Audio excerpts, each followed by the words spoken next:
le secteur de l'agroalimentaire, le packaging est un enjeu pour les entreprises. Transport, protection, DLC, marketing et communication, l'emballage a de nombreuses fonctions. On va retrouver des fonctions techniques qui vont être la conservation, la sécurité alimentaire, tout ce qui est lié au système d'inviolabilité, de protection, de mise en œuvre en fait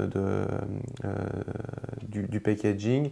Donc ça c'est plutôt les fonctions techniques avec tout ce qui va être, on va dire, emballage actif ou emballage qui vont avoir un rôle fort sur la préservation et la conservation du produit, quel qu'il soit. Deuxième partie, ce sont toutes les fonctions qu'on appelle marketing, sur lesquelles on va trouver l'image de marque, le positionnement, les informations qu'il faut mettre. Donc ça va être le poids, des informations allergènes et ce genre de choses, plus tout ce qui va permettre en fait de pouvoir vendre le produit. Donc on va avoir des fonctions dites la fonction d'alerte.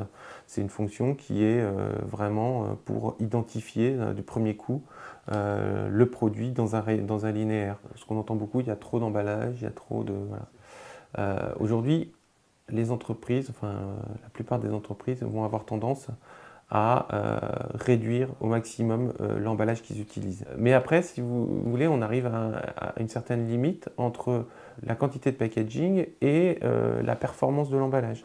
Si on garde des cartonnettes, si on garde un certain nombre de choses, c'est aussi pour avoir une surface de communication, une visibilité. Éco-conçu, recyclable, design, les fabricants mettent tout en œuvre pour séduire le consommateur et se démarquer des concurrents. Le consommateur aujourd'hui est sensible à des packagings qui lui plaisent, qui lui parlent et qui vont lui offrir un service enfin un service ou un design ou alors la réutilisation sans doute, mais aussi souvent une facilité d'utilisation ou quelque chose, et donc du coup il va avoir tendance à acheter ce type de packaging. L'emballage semble avoir encore de belles années devant lui. L'innovation dans ce domaine pourrait d'ailleurs également concerner l'aspect connecté du packaging. Aujourd'hui, qu'est-ce qu'il y a sur l'emballage? Il y a une certaine connexion puisqu'on va trouver des QR codes, on va trouver ce genre de choses qui vont permettre de pouvoir, avec un smartphone, accéder à des informations par un simple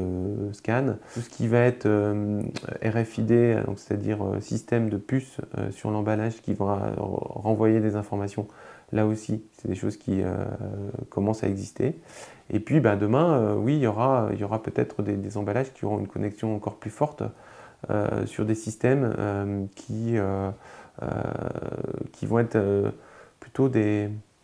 Moi, je vois plutôt ça, un environnement d'utilisation qui va faire en sorte que vous allez acheter un packaging, enfin un produit emballé, et que à l'intérieur de ce packaging, il y aura des éléments, on va dire, électroniques qui vont permettre un échange d'informations avec un support type tablette, smartphone ou PC. À moyen terme c'est peut-être 2-3 ans, on aura des choses qui vont être encore plus connectées qu'aujourd'hui.